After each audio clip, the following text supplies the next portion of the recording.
Good afternoon. पश्चिमी घाट और पूर्वी घाट इनके बारे में हम डिस्कशन कर रहे हैं। जो पश्चिमी घाट है, पश्चिमी घाट की हाइट ज्यादा है। ये जो पश्चिमी घाट है या जो ये एरिया है ये कैसे बना है, ये भी हमने देखा कि जैसे ही भारत अरब सागर से टकराया, अरब सागर प्लेट से टकराया, उसके बाद कुछ हलचल हुई। हलचल होने के बाद अंदर से मैग्मा निकला, ठंडा होकर लावा बन गया और यहाँ का ये जो घाट है ये पश्चिमी घाट तैयार हो गया। पश्चिमी घाट जो है इसकी हाइट ज्यादा है। किसके तुलना में? पूर्वी घाट के तुलना में इसकी हाइट ज्यादा है। यहाँ से ये जो घाट है ये घाट बनते बनते नीचे के साइड में थोड़ी और ज्यादा हाइट है। यहाँ पे जो पहाड़ियां हैं उनकी हाइट नीचे के साइड और ज्यादा है और जो पूर्वी घाट है उसकी हाइट ज्यादा, बहुत ज्यादा नहीं है। पश्चिमी घाट की हाइट नियर अबाउट 1500 मीटर की ऊंचाई तक इन पहाड़ियों की हाइट है। इस घाट की हाइट नियर अबाउट है, मतलब एवरेज।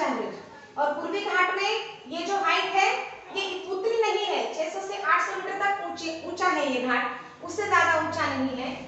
जो पश्चिमी घाट है उसमें हमें महाबलेश्वर और परसुराई ये दोनों चोटियां महत्वपूर्ण है और जो पूर्वी घाट है इसमें हमें महेंद्रगिरी सबसे ऊंची है।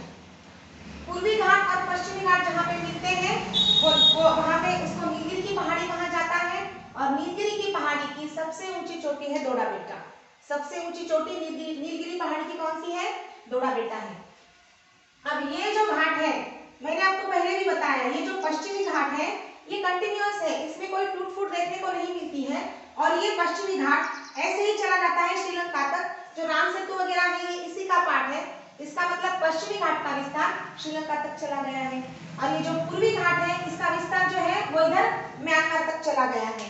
इसका विस्तार म्यांमार तक चला गया है। देखिए ये हमने देखा और हमने ये भी और एक बात है कि मानसून इधर से आता है।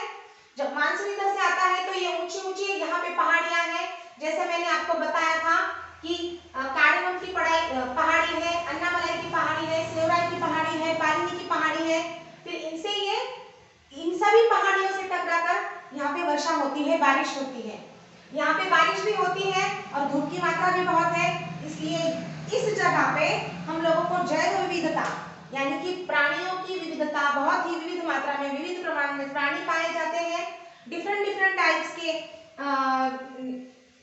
ट्रीज जो भी वनस्पतियां वगैरह है वो पाए जाते हैं यहाँ पर। इसलिए ये जो पार्ट है इस पार्ट को हॉटस्पॉट घोषित किया गया है विश्व पर्यावरण संगठन ने, इस भाग को। और एक भाग ऐसा है क्योंकि जहां भी हमको बहुत सारी वनस्पतियां चाहिए होती हैं, बहुत सारे प्राणी पाए जाने होते हैं, तो वहां पे दो चीजों की बहुत आवश्यकता होती है। एक तो हम लोगों को कभी भी देखिए कोई पेड़ पौधा हमें अगर बड़ा करना है तो उसमें भी हमें उचित मात्रा में पानी चाहिए, उचित मात्रा में सनलाइट चाहिए, तो वो अपने आप हो जाता है। और जहाँ पानी की मात्रा बहुत है, सनलाइट की मात्रा बहुत है, वहाँ की जमीन भी अपने आप बहुत अच्छी होती है, सकस होती है पेड़ पौधों के लिए, प्राणियों के लिए वहाँ पे पाए जाते हैं। तो यहाँ पे भी बहुत सारी प्रचुर मात्रा में धूप है, प्रचुर मात्रा में बारिश भी गिरती है, इसलिए यहाँ पे बहुत सारे प्राणी पाए जाते हैं, वनस्पति पाए जाते हैं। यहाँ पे बहुत सारे जंगल है, बड़े बड़े जंगल हैं। और उसके बाद में मानसून जब निकलता है तो इधर से निकलता है और सीधे पहले तो यहाँ पहाड़ियों को टकरा कर यहाँ बारिश गिरती है और इधर से जो निकलता है वो सीधे कहाँ जाता है? सीधे इधर जो हिमालय का पूर्वी भाग है, वहां पर वो चला जाता है और वहां जाने के बाद वहां भी वो क्या करता है? वहां भी वो बारिश गिराता है।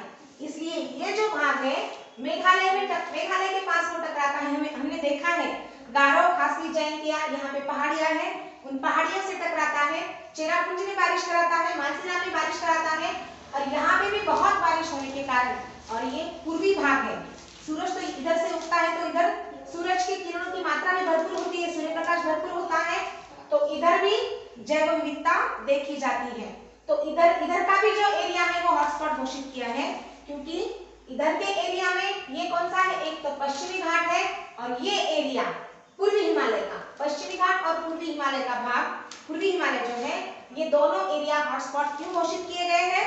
क्योंकि वहां पे जैव विविधता बहुत है, वहां पे बहुत सारे जानवर पाए जाते हैं, बहुत सारे वनस्पतियां पाई जाती है, पेड़ पौधे बहुत सारे पाए जाते हैं, बड़े बड़े जंगल पाए जाते हैं। देखिए यहाँ पे जो भी कोई जंगल है उसमें अलग अलग टाइप पाई जाती है। तो हमें पता है कि पतझड़ होती है हर एक मौसम में, हर एक पेड़ के साथ में पतझड़ नहीं होती। तो ये यहाँ के जो जंगल है, यहाँ के जो वन है वो क्या है, हमेशा हमेशा फले फूले होते हैं। किसी एक झाड़ की पतझड़ है, किसी एक पेड़ की पतझड़ है तो किसी और की नहीं है, दूसरे की है तो तीसरे की नहीं है। इस तरह से कुछ न कुछ पेड़ हमेशा वहाँ पे होते हैं, इसलिए इन वनों को हमेशा सदाबहार वन कहा जाता है, क्योंकि वहाँ पे पेड़ पौधे हमेशा हरे भरे दिखते हैं, जानवर भी हमेशा वहाँ पे पाए जाते हैं, इसलिए इनको क्या कहा जाता है, सदाबहार कहा जाता है। इस तरह से ये जो पश्चिमी घाट, पूर्वी घाट, हमने प्रायद्वीपीय भारत के बारे में देखा, पठार के बारे में देखा। ये जो पठार है, दक्कन का पठार, इनको पठारों का पठार कहा जाता है, क्योंकि यहाँ पे बहुत सारे पठार, अलग अलग पठार हमने देखा। महाराष्ट्र में विदर्भ का पठार है, उसके बाद में कर्नाटक में जाएंगे तो धारवाड़ का पठार है, उसके बाद में आंध्र प्रदेश में जाएंगे तो वहाँ भी पठार है। हर एक जगह पे यहाँ पठार है। छोटा नागपुर का पठार है, उधर इधर जाएंगे तो इधर भी अलग अलग पठार है। ये सब हमने देखा। अब देखिए जो खनिज संपत्ति वगैरह की बातें हैं, खनिज संपत्ति अभी इधर से हमेशा हवाएं चलती है। खनिज संपत्ति कहाँ होती है, खनिज संपत्ति जहाँ पे मैंने आपको इसके पहले भी बताया, जहाँ पे कुछ हलचल हुई है बहुत साल पहले, कोई प्राणी हो या वनस्पति हो या कुछ भी चीजें हो जो बहुत बहुत ज्यादा दबी है, वो दबने के बाद हजारों करोड़ों साल के बाद में वहाँ पे क्या पाया जाता है, वहाँ पे खनिज संपत्ति पाई जाती है। तो हमारा भारत जो था वो हमेशा इसी जगह पे नहीं था। अभी हमारा भारत कहाँ है, हमारा भारत यहाँ पाया जाता है, तो पहले वो यहाँ था। और नीचे के साइड में मानसून की हवाएं कैसी चलती है, हमेशा ऐसी चलती है, और इस ऊपर के साइड में हमेशा ऐसी चलती है। तो ऊपर के साइड में मतलब अभी हमारा भारत कहाँ है, यहाँ है, इसलिए हमारी हवाएं जो है मानसून की वो ऐसी चलती है। तो इधर की साइड में बारिश होती है, तो इधर बहुत सारे वन है, इधर बहुत सारी जैव विविधता हमें पाई जाती है। लेकिन पहले जब भारत यहाँ था तो इधर से हवाएं, क्योंकि नीचे के साइड में हमेशा इधर से हवाएं चलती हैं, तो इधर से हवाएं चलती है, तो यहाँ पे जैव विविधता बहुत सारी पाई जाती थी। लेकिन उसके बाद बहुत सारी जैव विविधता यहाँ थी, इसलिए अभी भी हम लोगों को इधर के साइड में खनिज संपत्ति ज्यादा मिलती है। इधर के साइड में हमें हर चीज ज्यादा पाई जाती है, हर खनिज संपत्ति ज्यादा पाई जाती है। छोटा नागपुर के पठार में हम लोगों को ज्यादा चीजें देखने मिलती है, आंध्र प्रदेश में देखने मिलता है, कर्नाटक में देखने मिलता है। इसलिए ये जो चीजें हैं ओवरऑल, जो पूर्वी घाट है, पश्चिमी घाट है, पठारी प्रदेश है, यहाँ की नदियां हैं, ये सब चीजें हमने देख ली है। अभी आगे जो भी है, आगे की जो भी चीजें हैं वो हम हमारे आगे के सेशन में डिस्कस करेंगे। उसके पहले ये जो सब यहाँ की पहाड़ियां मैंने बताई हैं, जो चीजें मैंने बताई हैं, नदियों को काटकर कैसे ये घाट कंटिन्यूअस क्यों नहीं है, क्योंकि नदियां जो आती है, नदियों का जो उतार की साइड होती है ना, नदियों का जो स्लोप होता है वो, या इस घाट का जो स्लोप है वो इधर है, तो जो भी नदियां निकलती है वो इस घाट को काटते हुए आगे जाती है, इस घाट को काट देती है, इसलिए कंटिन्यूअस नहीं है, ये कंटिन्यूअस है। तो नियर अबाउट हर चीज कंपैरेटिवली भी हमने देख ली है, उसको सेपरेटली भी हमने देख ली है। इन चीजों के बारे में हम लोगों को जानना जरूरी था अगर हमें भारत की भूगोल की पढ़ाई करनी है। तो भारत की भूगोल की पढ़ाई करते हुए हमें 4 चीजें देखनी थी, जिसमें हिमालय हमने देख लिया, जो मैदानी प्रदेश है वो भी हमने देख लिया, उसके बाद हमको क्या देखना था, पठारी प्रदेश देखना था, वो भी हमने देख लिया। उसके बाद ये जो तटीय मैदान है, ये जो घाट है, तटीय घाट है, ये जो भी है, इसकी भी हमने पढ़ाई की। और उसके बाद ये पढ़ाई करने के बाद अलग से हमने फिर नदियां भी देखी है, हिमालयी नदियां अलग देखी है, उसके तंत्र अलग से देखे हैं, और यहाँ की जो नदियां हैं, प्रायद्वीपीय नदियां, इनके बारे में भी हमने देखा है। अरब सागर में कौन सी नदियां गिरती हैं, बंगाल के उपसागर में, बंगाल की खाड़ी में कौन सी नदियां गिरती हैं, वो भी हमने देखा।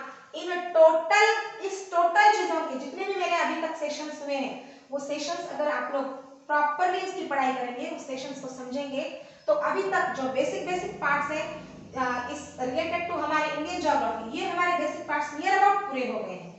फिर भी अगर हमें कुछ लगता है कि इस चीज पे हमें सेशन लेना है, उस चीज पे हमें सेशन लेना है, तो हम लेंगे, और इसके आगे का पार्ट अब हम शुरू करेंगे। इसके लिए जो भारत का मैप है, भारत के कौन से राज्य कहाँ पे है, इसके ऊपर भी हम लोगों को एक सेशन हम लोग बनाएंगे, और उसके ऊपर भी हम लोग चर्चा करेंगे। तो आज के लिए बस इतना ही, आगे का हम आगे के सेशन में देखेंगे। जय हिंद।